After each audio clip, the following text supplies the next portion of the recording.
Seja bem-vindo ao Seminário de Teologia e Vida Cristã, Palavra da Vida. Você está em mais um curso de teologia cuja proposta é fazer alargar o seu conhecimento na área teológica.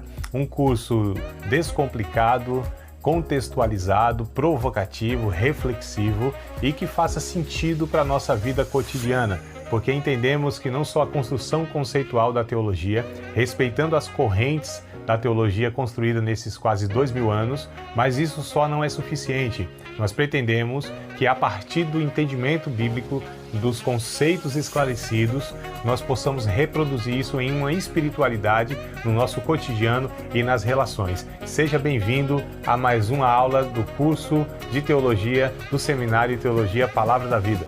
Dando continuidade ao que nós paramos então na semana passada, na aula, nós falamos até um ponto, sobre a divisão da Bíblia, não foi isso? Se vocês anotaram alguma coisa, tem alguma pergunta, querem de repente começar a aula agora questionando, perguntando alguma coisa ou fazendo algum comentário desde a aula passada, fiquem à vontade. Um de cada vez, todo mundo junto assim da briga. Ninguém quer falar? Tudo bem, então vamos lá. Eu não sei se eu falei para vocês, que apesar de muitos escritores, que há na Bíblia, há um só autor que é Deus, tá? Nós temos por volta de 40 escritores, conhecidos, mas o autor da Bíblia é Deus. E nessa afirmação, a gente vai começar agora falando sobre a inspiração da Bíblia, tá? Bíblia inspirada. Então, abram aí, por favor, em 2 Timóteo, capítulo 3, verso 16. 2 Timóteo, capítulo de número 3, versículo de número 16, nós pegamos esse texto para falar sobre as 4 funções da Bíblia, lembram? Que ela é pedagógica, diagnóstica, terapêutica e prática, vocês lembram, desse conteúdo? Nós vamos pegar novamente, só que o verso 16, porém, o que eu quero destacar aqui, nesse verso 16, é sobre o termo e a palavra inspiração, ou inspirada. O que seria aí esse termo? O que significa esse termo? E o que é inspiração bíblica? Depois a gente vai falar, vou passar para vocês o material, tá? O conteúdo mesmo do nosso material, o livro, e a gente até vai explicar lá no livro um pouquinho melhor que o termo nem seria melhor inspirado, e sim expirado, ou seja, que foi soprado por Deus, Toda a Escritura, verso 16 do capítulo 3, 2 Timóteo, toda a Escritura divinamente inspirada é proveitosa para ensinar, para redarguir, corrigir, para instruir em justiça. A palavra inspirada aqui vem de um termo grego que é theopneustos. Eu tinha falado para vocês? Não? Theopneustos, o que está no original, Inclusive, meu amor, faz um favor aqui, passa para os irmãos. Será que eu consigo abrir aqui em 2 Timóteo? Deixa eu ver se eu acho. Porque aí vocês veem, inclusive, acho que theopneustos, T-H-E-O, tel, pneu, mudo mesmo, pneustos, com TH também, isso, sopro, exato, espírito, a tradução, ela é possível, todas elas. Deixa eu só achar aqui, deixa eu ver se eu vou achar exatamente aqui o texto, 2 Timóteo e tal. Eu acho, é esse texto aqui mesmo. Esse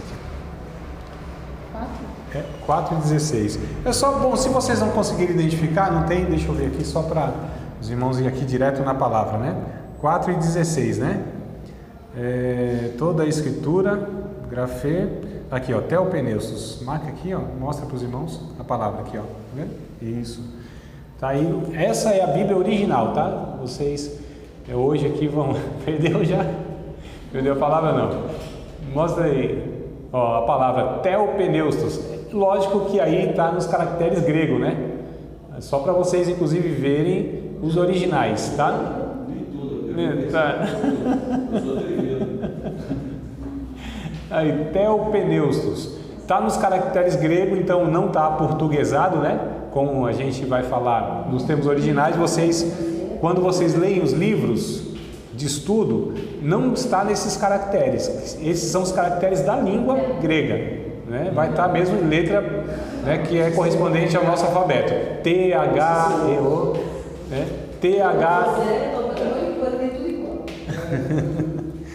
T-H-E-O, então assim, já tem os caracteres da nossa língua. Aqui a gente percebe que não, aí vai ter que ser na revelação, então, né? Então vamos lá, amados. A palavra aqui no original, como a gente viu, é theopneustos, né? De fato, a tradução é soprado por Deus. Theo, Deus, pneustos, né? Como disse o varão ali, é sopro, né? É vento, se traduz por espírito. Então, toda a escritura é soprada por Deus. A versão, vocês têm versões diferentes aí na Bíblia de vocês? Está escrito ao invés de, por exemplo, inspirado, está soprado?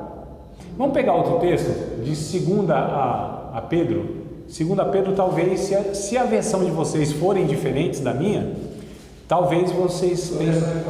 A minha revista e corrigida é uma das piores que tem na linguagem. A gente vai falar dessas versões, tá? Tudo aqui. Não, é uma das piores que tem, muito arcaica. É que essa Bíblia aqui eu tenho ela há muito tempo, né? Manuseio ela desde 2001, ó. Então tem aqui, ó. Tem até uma dedicatória que fizeram para mim aqui, ó. André, com muito amor e carinho, te amo, Vânia, sua noiva. 4/2/2001. Então tá aqui. Então desde 2001, tá aqui, meu amor. Desde 2001 que eu manusei essa Bíblia, né? Então a gente usa ela pelo fato de conhecer mesmo, né? Mas versões de Bíblia tem outras, muitas outras que são melhores. A gente vai falar daqui a pouco sobre isso, tá?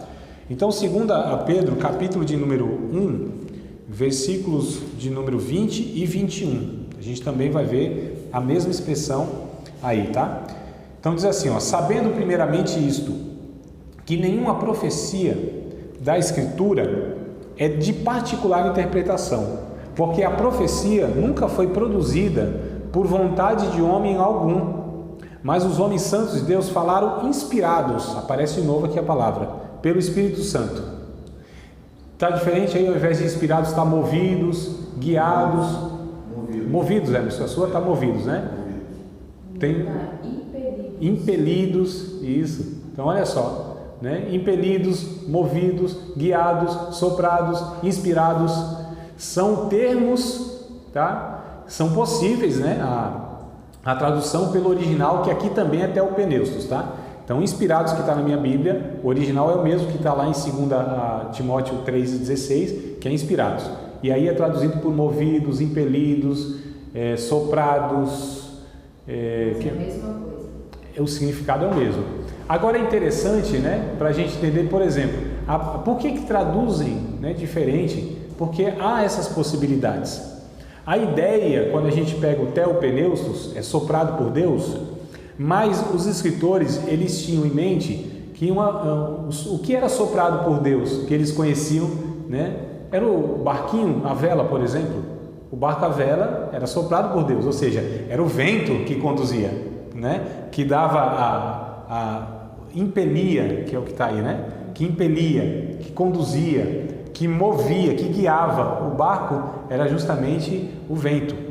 É interessante que as palavras, a gente chama de etimologia, que é o significado das palavras, a origem das palavras, elas nos trazem informações assim interessantes. Por exemplo, quando a gente pega 1 Coríntios capítulo 4, verso 1 e 2, Paulo vai dizer que os homens nos considerem como ministros de Cristo e como dispenseiros dos mistérios de Deus. A palavra ministro, né, que a gente pega aí, é riperetas. Está lá no original, riperetas. Quem eram os riperetas naquela época? Por que Paulo diz assim, que os homens nos considerem como riperetas? Os riperetas eram os remadores dos remos inferiores. O barco, o navio, é a grande condução que eles tinham na época, né? Então você tinha dois patamares. Vocês já viram aqueles filmes lá antigos que tinha os barcos, né, a remo? Não tinha lá para fora lá os remos? E às vezes a gente via dois, né? Tipo um patamar em cima e outro embaixo. Já viram? Chegaram a ver? Então, e ali eram todos escravos. Então, aquele barco já não era mais pelo vento, que era guiado, que era conduzido, né? Eram os remos dos escravos. Então, você tinha a parte de cima e a parte de baixo aqui. Você tinha duas galerias. a galera de cima e a galera de baixo, né? Então, aqui de cima eram os escravos, e aqui de baixo eram os escravos dos remos inferiores. E quando Paulo vai usar a palavra que os homens os considerem como ministros, ele está usando a palavra que se referia aos remadores dos remos inferiores. Então, Paulo está dizendo que os homens os considerem como escravos dos escravos. Então, o ministro na Bíblia é o escravo dos escravos. O ministro na Bíblia, que se refere aos pastores, diáconos, obreiros em si, a liderança, tem que se considerar escravo dos escravos, é servo dos servos. Não é os caras que estão lá em cima, pelo contrário, a ideia bíblica é os caras que estão embaixo, lá embaixo, né? Paulo vai dizer, eu tenho para mim que nós apóstolos fomos colocados por último.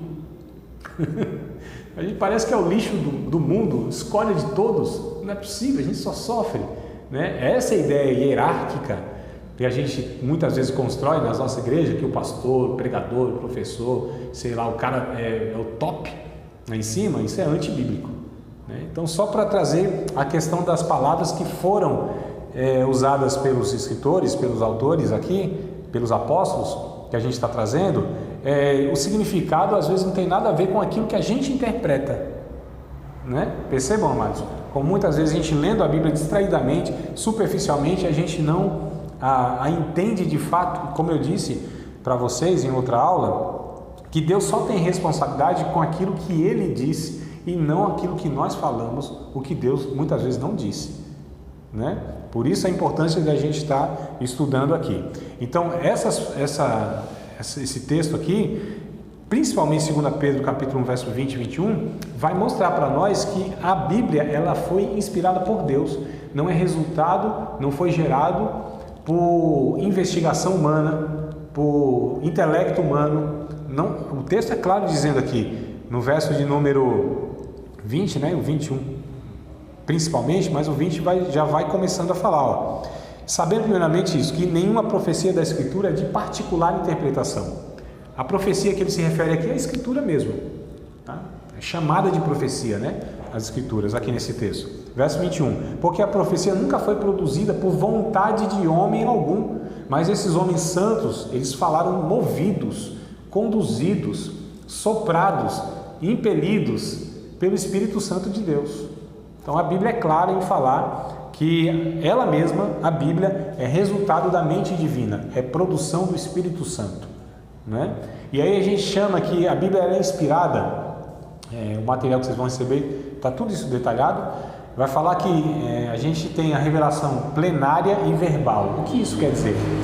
A revelação plenária, ou a inspiração plenária, melhor dizendo, tá? Esqueçam a palavra revelação por enquanto. A inspiração plenária quer dizer que ela é plena. Toda a Bíblia ela é inspirada. Por que eu estou afirmando isso? Porque a gente tem um pensamento chamado de teologia, na teologia liberal, né? A gente tem um pensamento, a teologia liberal é aquela que não considera assim a Bíblia como ela deve ser considerada, ou seja, como palavra de Deus, do começo ao fim. Então a gente tem, infelizmente, estudos dentro da teologia, são teologias distorcidas, teologias, né, equivocadas, que vai dizer que a Bíblia ela contém a palavra de Deus. Percebam a diferença da afirmação deles? Contém a palavra de Deus, que ela não é na totalidade a palavra de Deus, mas nós entendemos que a Bíblia toda ela é a palavra de Deus, de Gênesis a Apocalipse, todos esses livros aqui. A gente vai ver depois, como eu falei, eu acho para vocês, como que esse processo se deu de considerar que livro que era e por que ele foi considerado e outros não, e esses que estão aqui sim. Quais os critérios que foram levados em conta, né? Mas assim, nós afirmamos que a Bíblia ela é inspirada plenamente, toda ela, de Gênesis a Apocalipse.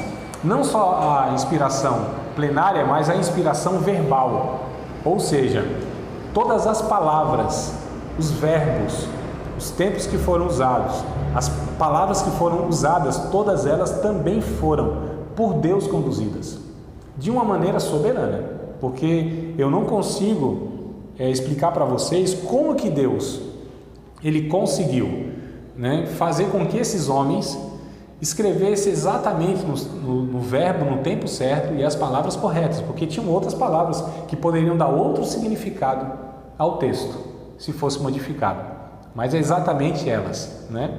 Então é interessante a gente saber isso. O Judas, Verso 3, Judas. Eu não falei para vocês, né? Quando eu pego algo assim, para dar tempo de vocês abrir a Bíblia e procurar. Judas 3, eu vejo nesse texto, talvez o maior exemplo, né? De que quando eles iam escrever, de fato era Deus que conduzia. Não era ditado, né, irmãos? Deus não ia lá de cima falando, né?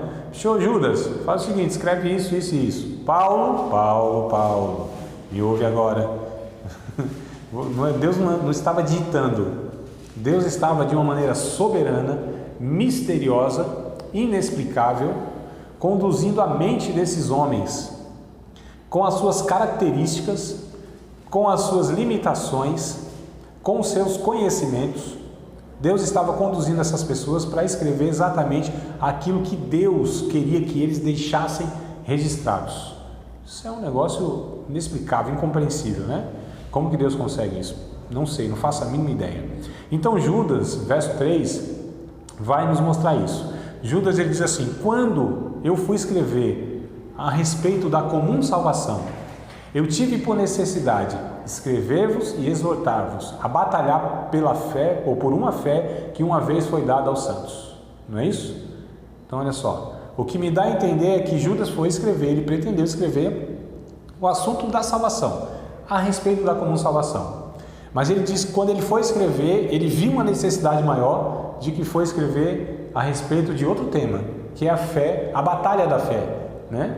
Então percebam aqui de uma forma sutil que quando um escritor foi escrever, e lembrando que esse Judas não é o Judas lá, tá?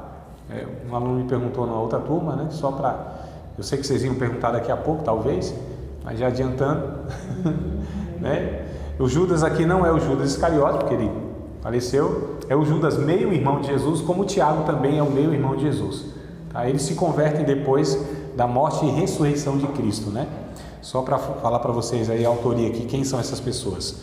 Amados, então, pegando aqui essa introdução, vamos ler alguns textos, por exemplo, de Josué, lá no Antigo Testamento, Josué capítulo de número 1, verso 7 e 8, falando sobre a importância das Escrituras Sagradas, a importância da Bíblia, a importância, né, para nós que acreditamos de fato que é... Oi? Sim, calma aí, varão, deixa eu achar também aqui, tu é mais ligeiro do que eu. Eu não achei ainda não. Tá pegando a memória? Então vamos lá, coisa boa. Não achei ainda não. Josué capítulo 1, verso 7 a 8.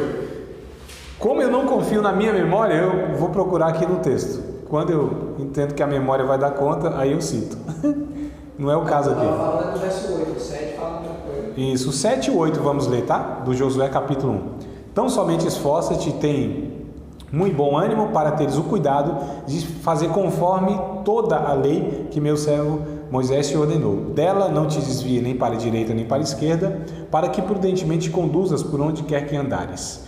Não te aparte da tua boca o livro desta lei, antes medita nele dia e noite, para que tenhas o cuidado de fazer conforme tudo quanto nele está escrito, porque então farás prosperar o teu caminho, então prudentemente te conduzirás. Então a gente percebe aqui a importância da lei de Deus, né? No Antigo Testamento era chamado de lei de Deus, e a gente vê no Novo Testamento que é toda a Escritura inspirada. No caso aqui, havia só a lei de Deus, o Pentateuco, os mandamentos, enfim. O Antigo Testamento ainda estava sendo formado, né?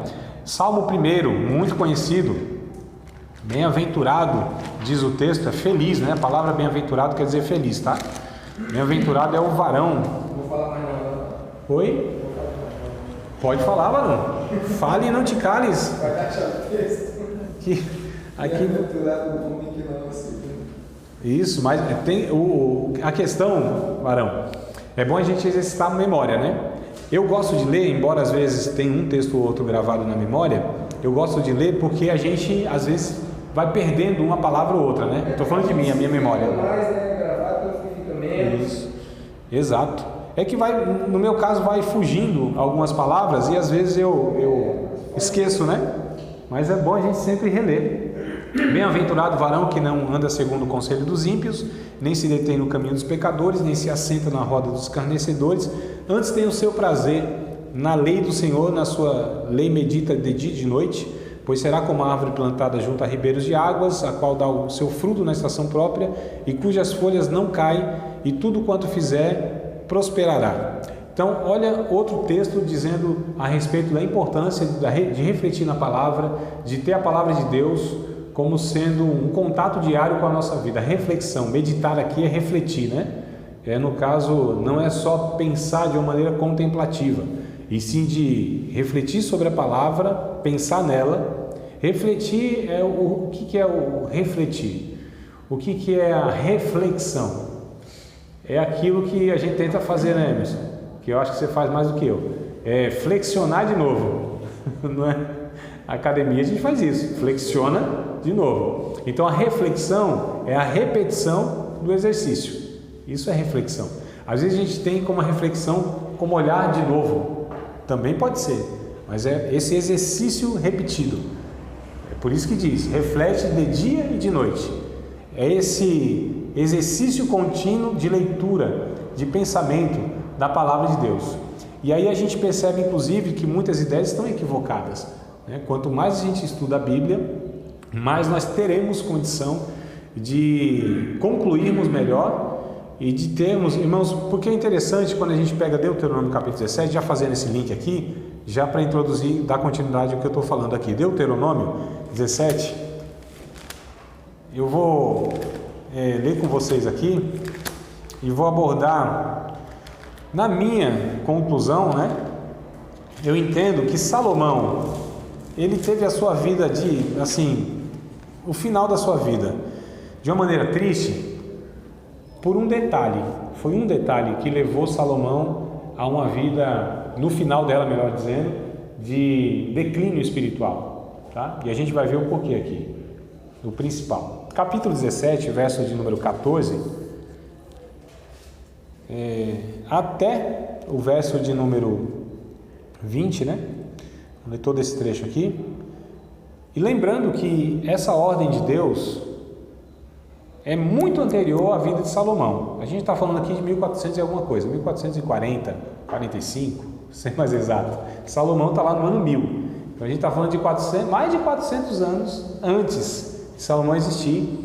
Deus já havia, mesmo não tendo rei, mesmo não sendo a forma de governo dessa nação, né? A nação de Israel só foi ter rei mesmo lá com Saul. Saul foi o primeiro, depois veio Davi, depois veio Salomão. Mesmo não tendo essa forma de governo, Deus já deu a orientação para esse povo. E é interessante, amados, que a instrução da palavra de Deus, seja Antigo Testamento, Novo Testamento, nos dá instrução, aliás, para a humanidade. Por que nós sofremos? Porque nós não vivemos a palavra de Deus. Por que nós erramos? Por que nós temos consequências na vida muitas vezes? Porque nós não vivemos a palavra de Deus. Então a palavra de Deus é algo que eu devo conhecer muito bem, para que a partir da compreensão eu consiga, né, vivê-la, eu consiga pôr em prática. A minha pergunta é, se eu não a compreendo muito bem, como que eu vou conseguir pôr em prática algo que eu nem conheço? Percebam a importância de nós conhecermos a Bíblia, né? Porque é muito esquisito essa ideia de que muitos têm, de que não, a Bíblia, estuda a Bíblia e você estudar muito a Bíblia vai me atrapalhar na vida com Deus. É um negócio absurdo, não tem sentido, não tem nem pé nem cabeça pensar dessa forma, né? Agora o estudo desleixado, o estudo equivocado, aí te afasta de Deus da mesma forma que a ignorância, que não é o nosso caso, né?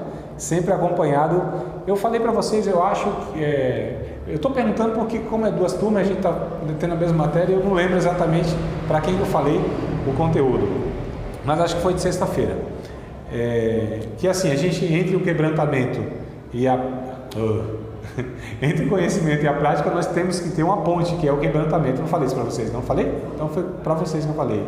Então assim, a gente precisa, né, ligar uma coisa a outra com o quebrantamento, essa vida de devoção, essa vida entregue. Mas se você não tem o conhecimento, dificilmente você vai praticar como fruto e resultado de uma compreensão. E o que Deus quer é que eu faça as coisas sabendo por que eu estou fazendo. que eu realize, que eu faça, que eu fale, que eu me relacione com Deus sabendo quem Ele é, não é?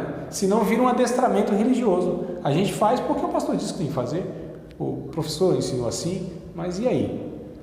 Qual é a minha compreensão a respeito disso? Eu faço por convicção, porque eu sei o porquê estou fazendo aquilo. E a nossa fé, ela é razoável, ou seja, ela é racional. A razão, o raciocínio, a lógica não é antagônica à fé. A fé não é um salto no escuro e eu não sei. Não, eu sei muito bem qual o caminho que devo andar. Eu sei muito bem quem é Deus. Eu sei muito bem o que Deus pede de mim. Eu sei muito bem o porquê que eu faço isso e não faço aquilo. Eu sei. Mesmo quando eu não sinto, porque quem não vive pelo saber de Deus e quer viver pelo sentir, é muito complicado, porque o coração do homem não é confiável. Tem hora que eu sinto de fazer as coisas corretas, sinto de orar, sinto de perdoar, mas na maioria das vezes eu não sinto coisa nenhuma. Por que eu faço? Por convicção de fé, não é, irmão? Porque se a gente fosse fazer as coisas ou viver da forma que Deus nos orienta a viver somente quando o sentimento fosse favorável, aí a gente estava perdido, tinha matado meia dúzia. Não é verdade, amados? Né? A gente, ou mais, meia dúzia, assim, só estou falando na semana passada. Né? Então a gente precisa entender aí essas dinâmicas. Deuteronômio capítulo 17, verso 14 diz assim, ó, quando entrares na terra que te dá o Senhor teu Deus, e a possuíres e nela habitares, e disseres, porei sobre mim um rei, assim como tem todas as nações que estão em redor de mim, porá certamente sobre ti como rei aquele que escolher o Senhor teu Deus. Dentre teus irmãos porás rei sobre ti, não poderás pôr homem estranho sobre ti, que não sejas teus irmãos. Então Deus foi colocando algumas regras aqui. Aí começam as regras para o rei. Porém, não o rei, né? Não multiplicará para si cavalos, nem fará voltar o povo ao Egito para multiplicar cavalos. Pois o Senhor vos tem dito, nunca mais voltareis por este caminho, ou seja, para o Egito, né? Tampouco para si multiplicará mulheres, para que o seu coração se não desvie, nem prata nem ouro, multiplicará muito para si. Será também que quando se assentar sobre o trono do seu reino, então escreverá para si um traslado, um livro, esse escrito aqui, né? Desta lei no livro do que está diante dos sacerdotes levitas, e o terá consigo, e nele lerá todos os dias da sua vida, para que aprenda a temer o Senhor seu Deus, para guardar todas as palavras dessa lei e esses estatutos para fazê-los, para que o seu coração não se levante sobre os seus irmãos e não se aparte do mandamento, nem para a direita, nem para a esquerda, olha a mesma expressão lá de Josué, né? Para que prolongue os dias no seu reino, ele e seus filhos no meio de Israel. Esse termo, né, não se desvie nem para a direita nem para a esquerda, é que de fato não saia da vontade de Deus, né, e não pratique outras coisas que não estejam no caminho que Deus propôs. Essa é a ideia. Irmãos, na vida de Salomão, o que aconteceu? Voltou para o Egito, fez aliança política com muitos, inclusive com o Egito, multiplicou riqueza demasiadamente, aquilo que Deus não deu para ele, isso à custa do povo, onde ele colocou muito imposto, parece o nosso governo, né? Oprimiu o povo, muito imposto, sacrificou o povo, e ele enriqueceu o palácio e o seu reinado ali, mas não a nação em si, né? Tanto é que o templo ele fez em 7 anos, o templo, aquele famoso templo de Salomão, sabe aquele da Celso Garcia em São Paulo? Estou brincando, não tem nada a ver. O templo mesmo de Salomão, né, uma das maravilhas do mundo na história, ele fez em 7 anos. O seu palácio ele fez em 14, se não me falha a memória. Ou seja, o palácio dele foi um negócio suntuoso, muito mais do que o templo. E o templo já era cheio de ouro maciço, aquela coisa toda. Então multiplicou muito ouro, fez o povo voltar ao Egito, fez aliança. Teve muitas mulheres que corromperam o seu coração, mulheres pagãs, né, que fazia parte inclusive da aliança política. E aí eu pergunto, como pode um homem com tanta sabedoria, que foi Salomão, né, um dos homens mais sábios, talvez o mais sábio do mundo, exceto Jesus, não tem como comparar Jesus com ninguém, né? Mas o que levou Salomão, mesmo com tanta sabedoria, e com a lei de Deus aqui, ó, alertando ele que não era para ele fazer isso?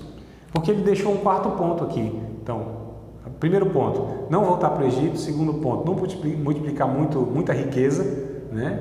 Porque seria a custa das pessoas, sem dúvida. A maioria das riquezas é sobre a opressão e a exploração das pessoas.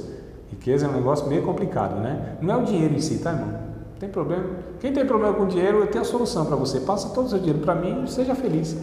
Então, o problema é o amor ao dinheiro, que a Bíblia vai dizer, né? Essa riqueza que é construída muitas vezes na exploração das pessoas. Mas voltando, e multiplicar muitas mulheres, que elas corromperiam com certeza o coração. Então, as 3 coisas aconteceram com Salomão. Por quê? Porque o verso de número 18 e 19, ele não fez. O que era? Qual era o 4º ponto? Pegar essa lei, esse mandamento, essas ordens de Deus, ou seja, a palavra de Deus, colocar ao seu lado, no seu trono, todos os dias ele lê isso. Todos os dias ele reflete nisso. Está vendo como que isso vai harmonizando com Josué que nós lemos, com o Salmo que nós lemos? Refletir todo dia, não se aparte da tua boca o livro dessa lei, antes medita de dia e de noite, para que prudentemente te conduzas, para onde quer que fores, né? Não se aparte de ti, reflete todo dia, vai ser feliz e abençoado. Então, quando a gente entende que a Bíblia, ela é a palavra de Deus para nos orientar na vida, em todos os aspectos, amados, nós então damos a importância devida a ela, né? Então, infelizmente, muitos cristãos, discípulos de Jesus, não entendem isso. E a gente vê uma vida superficial, uma vida desequilibrada, uma vida medíocre espiritualmente falando, né? Uma vida que escandaliza o Evangelho, faz vergonha a Cristo. Gente, porque Deus pede para a gente ser diferente. Tem gente que é esquisita, não tem, irmão? Né? Uns irmãos nossos assim que são esquisitos, porque não entendem, não refletem, não buscam saber a vontade de Deus pela Bíblia Sagrada. O último texto aqui, que é Neemias, livro de Neemias, bora lá, ainda sobre a palavra de Deus, né? A importância, a necessidade e que Deus nos conduz pela sua palavra. Neemias, ainda no Antigo Testamento. Neemias vem antes de Esther, né? Depois de Esdras. Não sei se ajudou. A gente às vezes tem uma dificuldade de achar alguns livros, né? Que não é tão lido, né? Isso, Neemias capítulo 8. Ó, para ficar mais fácil, meio da Bíblia, Salmo, dá uma ré, aí você vai em Jó, né? Esther e Neemias. Se não me falha a memória, é isso aí. A gente sempre pega umas referências assim, meio da Bíblia. Tem livro que é meio difícil da gente localizar, né? Às vezes eu também sofro aqui. Naum, Obadias, Joel, são livros que não são tão frequentemente lidos, né? Exposto, estudado. Né? Novo Testamento, a gente tem um livro que quase não é lido. Eu pouco ouço, que é o Filemão. Ouvi pregar em Filemão. Até teve um tempo aí do Pokémon, disseram é fácil achar Pokémon, quero ver achar Filemão. Então vamos lá, irmão. Neemias capítulo 8, versículo 1 a 8, ó. Que texto interessante. E chegando o 7º mês, estando os filhos de Israel nas suas cidades, todo o povo se ajuntou como um só homem na praça, diante da porta das águas, e disseram a Esdras, o escriba. Escriba era o ensinador que tinha em Israel, tá? Era o cara que ensinava, era o perito na lei, era o advogado da lei, era o mestre da lei. Então, disseram a Esdras, o escriba, que trouxesse o livro da lei de Moisés que o Senhor tinha ordenado a Israel. O povo que pediu. Aqui para mim é avivamento, o resto é fogo de palha. E Esdras, o sacerdote, trouxe a lei perante a congregação, assim de homens como de mulheres, todos entendidos para ouvirem, no primeiro dia do 7º mês. E leu nela diante da praça, que está diante da porta das águas, desde a alva até o meio-dia, perante os homens e mulheres entendidos, e os ouvidos de todo o povo estavam atentos ao livro da lei. Irmãos, deixa eu fazer uma observação aqui antes que a gente continue, no verso número 4. O que aconteceu aqui? Houve um grande avivamento na nação de Israel. Para mim, o maior avivamento em toda a história do Antigo Testamento foi aqui. Não foi com Elias, onde o fogo caiu do céu, não foi em Moisés, quando passaram no Mar Vermelho, não. Para mim, avivamento teve aqui, verdadeiro e o maior. Que o povo pediu a lei de Deus. Não foi o sacerdote, não foi o rei, não foi o profeta, não foi o escriba que quis empurrar a goela abaixo ou quis fazer com que eles entendessem que eles precisavam. Não. O povo sentiu esse desejo, né, da lei de Deus, porque não é natural. Nós não queremos ouvir a palavra de Deus, porque ela nos confronta. A gente quer ouvir um negocinho que nos favoreça. Mas a questão é, esse povo se reuniu 7 dias, a gente vai ler daqui a pouco, tá? Não leiam aí não, amados. Olha aqui para mim. Olha aqui, ó. Aqui, irmãos, ó. Olha para cá, por favor. Aqui no meio da minha sobrancelha, tente achar onde tem a divisão dela. Vai, deve ter. Conta um pelinho daqui para lá e dali para cá, divide, vai ter uma divisão. Tá? Se parar num número ímpar, divide o fio. Então olha aqui, ó, só para vocês dispersar. 7 dias, das 6 da manhã ao meio-dia, esse povo ficou em pé, ouvindo a explicação, a exposição, ouvindo o ensino da lei de Deus. Aqui sim eu considero como sendo pessoas que entenderam, porque é impensado, como eu disse, se uma pessoa se converteu a Jesus, o Espírito Santo habita nela, o mesmo Espírito que inspira a palavra, o mesmo Espírito que produziu a palavra. Como que essa pessoa não vai ter desejo de ouvir a mensagem bíblica? Como que vai ser cansativo sentar 1 hora, 1h10, 1h20, 1h30 que vocês ficam aqui, aproximadamente? Como que isso é algo assim, que é ruim? Como que, para mim isso é impensado, eu não consigo entender. Como que pessoas se dizem de Jesus e não têm desejo, anseio, não têm a vontade de ouvir a voz dele pela sua palavra? Não entendo, mas é só uma observação minha, né? Verso 4. E Esdras, o escriba, estava sobre um púlpito de madeira que fizeram para aquele fim e estava em pé junto a ele, a sua mão direita. Eu não vou ler esses nomes aqui, porque senão vai sair língua estranha, tá? Vamos pular aqui para o verso 5, é um monte de nome aqui, né?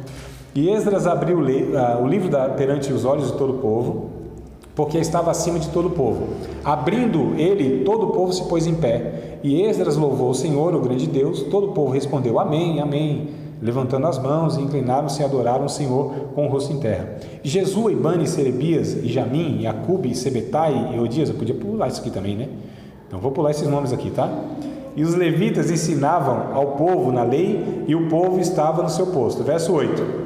E leram o livro da lei de Deus, e declarando e explicando o sentido, faziam que lendo se entendesse. Então, olha, coisa importante de expor a palavra de Deus. Verso 18, vamos dar um salto para o verso 18? Vamos lá? Verso de número 18.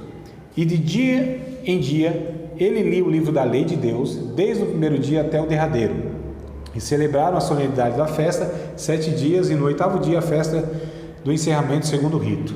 Só para falar da importância que teve as Escrituras Sagradas em toda a trajetória do povo de Deus no Antigo Testamento, em toda a história. Então, no Novo Testamento isso continua, na nossa vida isso continua e deve continuar. Ou seja, dá importância às Escrituras Sagradas e à Bíblia, amados. Tá certo? Bora pular para um segundo momento aqui da aula, que é a questão das versões da Bíblia. Então a gente já viu que tem versões diferentes, né? Bom, os originais são os mesmos. Eu esqueci de pegar o Antigo Testamento em hebraico, tá? Mas isso aqui eu acho que eu vou até depois mostrar com mais detalhe para vocês na outra aula. Vamos pegar aqui alguns textos do português mesmo, né? E a gente vai ver aqui as diferenças de versões, como elas nos ajudam. Salmo 115, verso 16, bora lá? Agora ficou fácil, né? Meio da Bíblia. É só fazer como alguns irmãos faziam, né, irmão? Vou ver que Deus quer falar comigo. Aí fazia assim, ó. Abria no Salmo, aí estava tudo certo. Salminho é bem light, né? Ai, meu Deus do céu. Salmo 116, versículo de número 15. Deixa eu ver se é isso mesmo, tá? Mas acredito que seja. 116, verso 15. Isso, é isso mesmo. Então vou pegar algumas versões aqui, vocês me ajudem na de vocês, para a gente fazer uma comparação aqui e a gente falar a respeito das versões da Bíblia.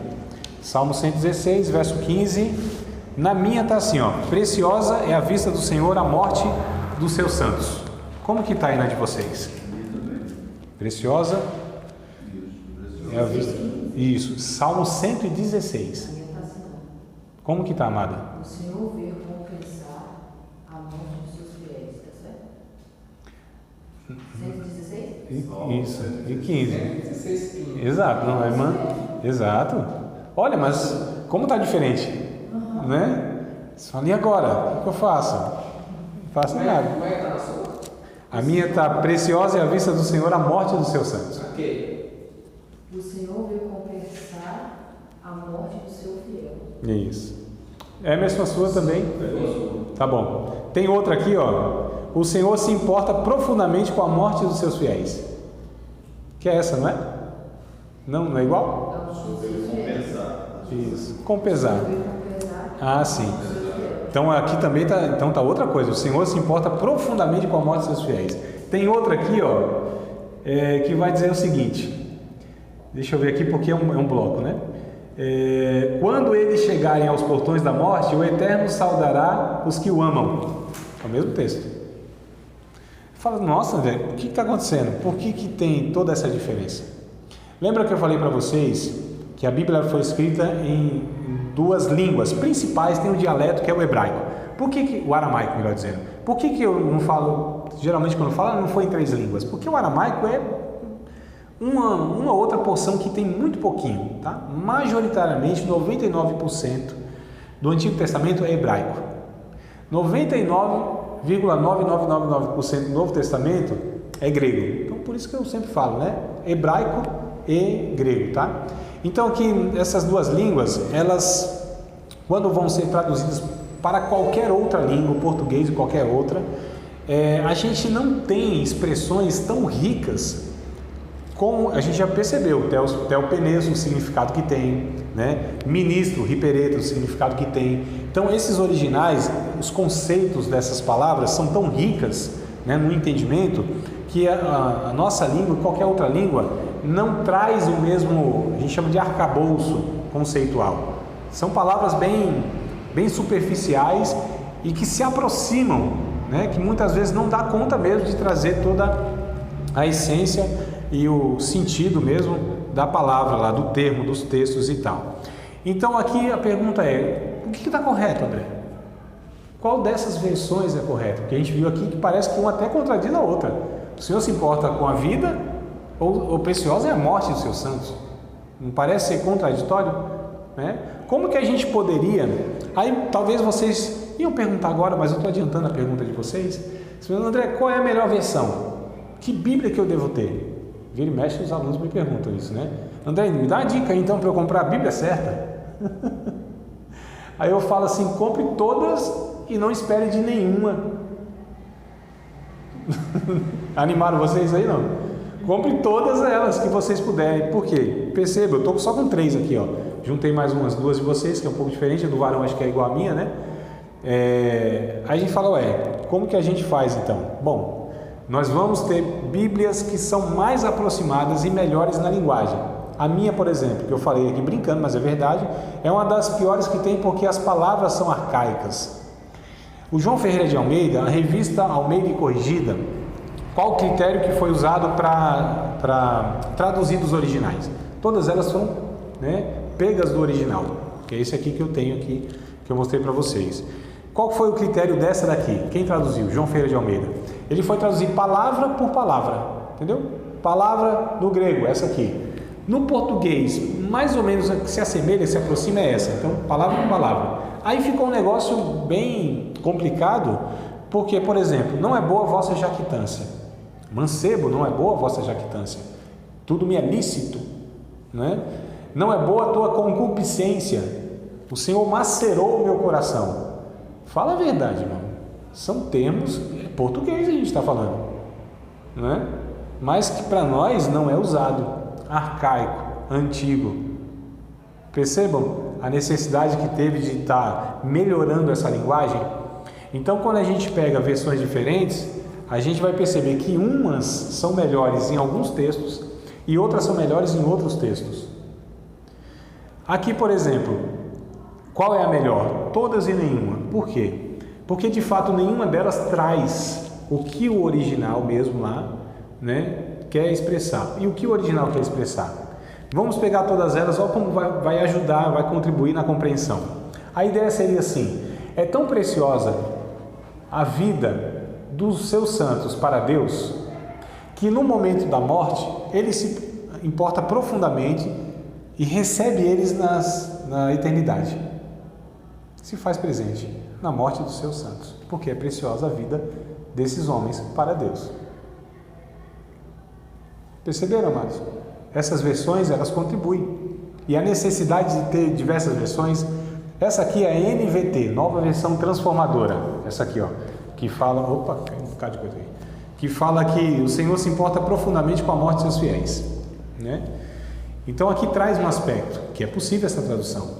Essa aqui traz uma que é possível também, mas não é uma das melhores. Essa daqui não é nem uma tradução, a gente não chama de tradução, a gente chama de paráfrase. A Bíblia é a mensagem. Já ouviram essa daqui, não? Ela é muito interessante porque é uma paráfrase. O que é uma paráfrase? Vocês já ouviram a NTLH, né? Nova Tradução Linguagem de Hoje? Já não gosto dela. Não? Por que, varão? Me diga aí. Qual a tua arenga com a NTLH? Rapaz, ela coloca muita palavra na linguagem de hoje que eu não concordo. Então eu acho que eles acabam trazendo muito do que a gente vive hoje, que não é a realidade do que se vivia antigamente. Sim. Então eu acho que acaba, meu entendimento, né?